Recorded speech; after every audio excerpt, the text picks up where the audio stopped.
ये तो आप मानेंगे अभिषेक मनु सिंघवी जी, हम डेमोक्रेसी में रहते हैं और डेमोक्रेसी में हर किसी को एक दूसरे से संतुलन वाला प्रश्न होना चाहिए ना। सत्याग्रह बंद हो गया। एजेंसीज की बात करते हैं। आपकी ईडी, अभी की जो ईडी है और आपके टाइम पर जो ईडी थी, कौन ईडी?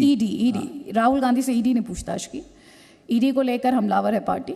तो आपके टाइम पर जो ईडी थी और आज की जो ईडी है उसमें क्या फर्क है? पहली बात तो एनफोर्समेंट डायरेक्टरेट था, आजकल इलेक्शन डिपार्टमेंट है। दूसरी बात, उस वक्त एनफोर्समेंट डायरेक्टरेट था, आजकल एनफोर्समेंट ऑफ डायरेक्टिव्स है। मैं आपसे इस कमरे में बैठता हूँ, डायरेक्टिव वहाँ से आते हैं। आप ये बताइए, आप कांग्रेस को छोड़ दीजिए, आप इस बीजेपी को भी छोड़ दीजिए, आप वाजपेयी सरकार को ले लीजिए, आप जनता दल सरकार को ले लीजिए। भारत में और सरकारें भी तो हुई हैं ना, कांग्रेस विरोधी सरकारें हुई हैं।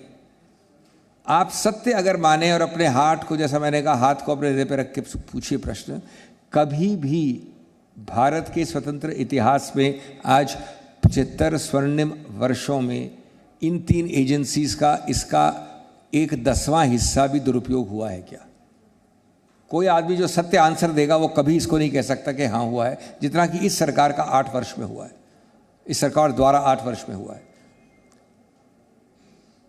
मैं समझता हूँ कि ये लोगों को जानना ज़रूरी है कि ये नौकर हैं संविधान के। मैं सरकार और पार्टी की बात नहीं कर रहा, मैं इन संस्थाओं की बात कर रहा हूँ। ये नौकर सरकार के नहीं हैं, ये नौकर हैं संविधान के।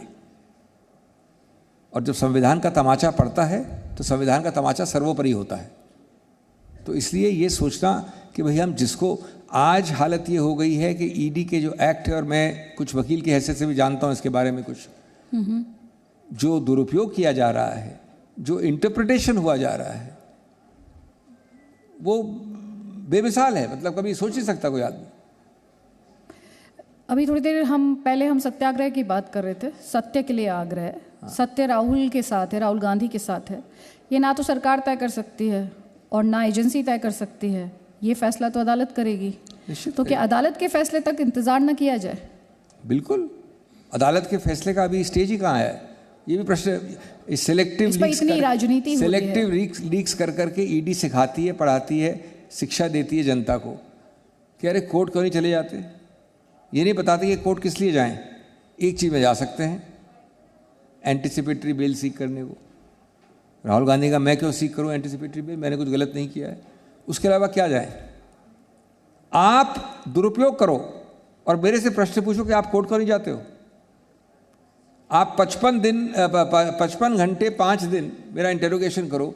देखिए आदित्य जी, मैंने कहा था प्रेस कॉन्फ्रेंस में, इसमें आप मेरे विरुद्ध हैं, मेरे साथ हैं, मेरे जो भी आपका मत है, 5 या 7 प्रश्न है टोटल इस केस में। क्या आप इसके डायरेक्टर थे, क्या इसके मेंबर थे, आपने क्या साइन किया, ये क्यों ट्रांसफ़र हुआ, क्या हुआ। इन 7 प्रश्नों को, हर प्रश्न को आप 10 रूप से, अलग अलग रूप से पूछ लीजिए तो 70 हो गए। 70 प्रश्न आप एक दिन से ज़्यादा नहीं पूछ सकते, या 2 दिन से ज़्यादा, वो भी एक ही प्रश्न को 10 बार पूछने से। तो इसमें क्या चीज़ है 5 दिन 7 दिन 5 दिन 55 घंटे की? ये हैरेसमेंट था, क्योंकि मेरा अधिकार क्षेत्र है कि मैं बुला सकता हूं आपको प्रश्न पूछने के लिए। उसका उत्तर क्या है कि आप कोर्ट क्यों नहीं जाते, किस लिए, किस चीज़, क्या मांगे कोर्ट से हम कि हमको प्रश्न के लिए नहीं बुलाओ। कोर्ट कहेगा साहब तो प्रश्न कर रहे हैं, इसलिए प्रश्नोत्तर कर रहे हैं, जाइए प्रश्नोत्तर करिए। और ये आपको बताया जा रहा है, सिखा रही है ईडी सेलेक्टिव लीक्स द्वारा। एक सेलेक्टिव लीक आई थी ईडी की कि राहुल गांधी ज़्यादा लिख नहीं सकते, समझ नहीं पाते। अब अगर आपको ये समझना है तो समझिए, अखबार में प्रकाशित है, आप पढ़ लीजिए। अभी आपने कहा कि ईडी का मतलब हो गया एनफोर्समेंट ऑफ डायरेक्टिव्स।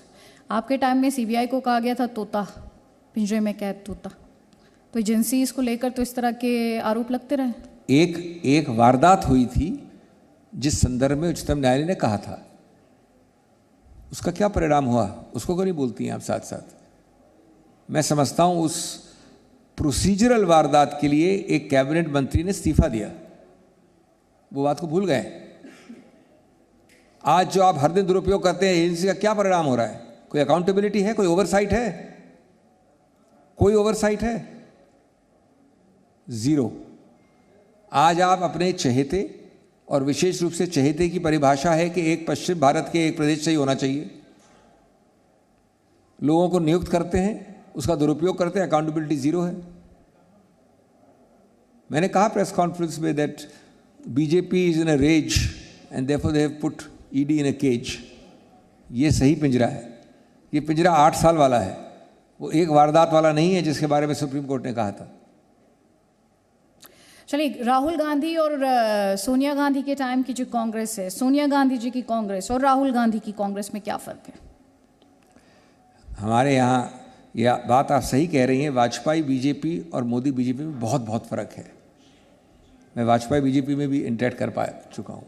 ये बात आप नहीं कह सकते सोनिया कांग्रेस और राहुल गांधी कांग्रेस के बारे में, बिल्कुल नहीं कह सकते। सच्चाई ये है आदित्य जी, ये प्रश्न पूछिए आप एक बंद कमरे में, तो बीजेपी वाले आपको बताएंगे कि वाजपेयी सरकार और बीजेपी की मोदी वाली बीजेपी में ज़मीन आसमान का फ़र्क है।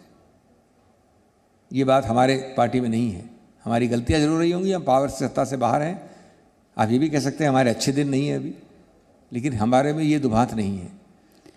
तो फिर पार्टी में G23, G22 जैसा गुट क्यों बना? ये बार बार क्यों कहा गया कि पार्टी में इंटरनल डेमोक्रेसी नहीं है? देखिए, सुनी नहीं जाती। उसमें अच्छा भी था, बुरा भी था।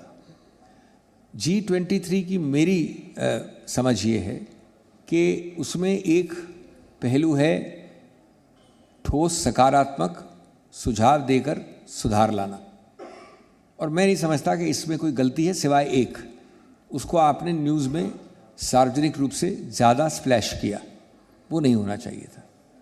दूसरा पक्ष है कि उसी पक्ष के अंदर एक निहित था पक्ष कि आप तोड़ना चाहते हो अगर पार्टी को, या बदलाव चाहते हो इस प्रकार का बिना गणतांत्रिक तरीके से, तो वो गलत था।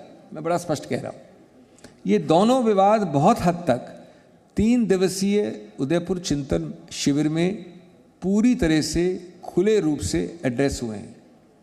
मैं आपको बताना चाहता हूँ, 2.5-3 दिन में हमारे मोबाइल फ़ोन बाहर रखे गए थे, और 8-8, 9-9 घंटे, एक दिन 10 घंटे बैठ के जो जिसके मन में आया सब ने बोला, सामने रखा।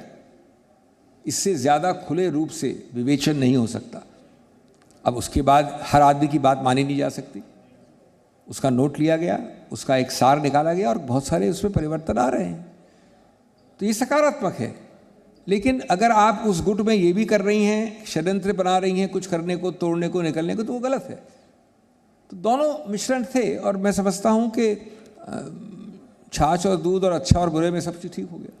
Presenting B News app available on Google Play and App Store. Download it now.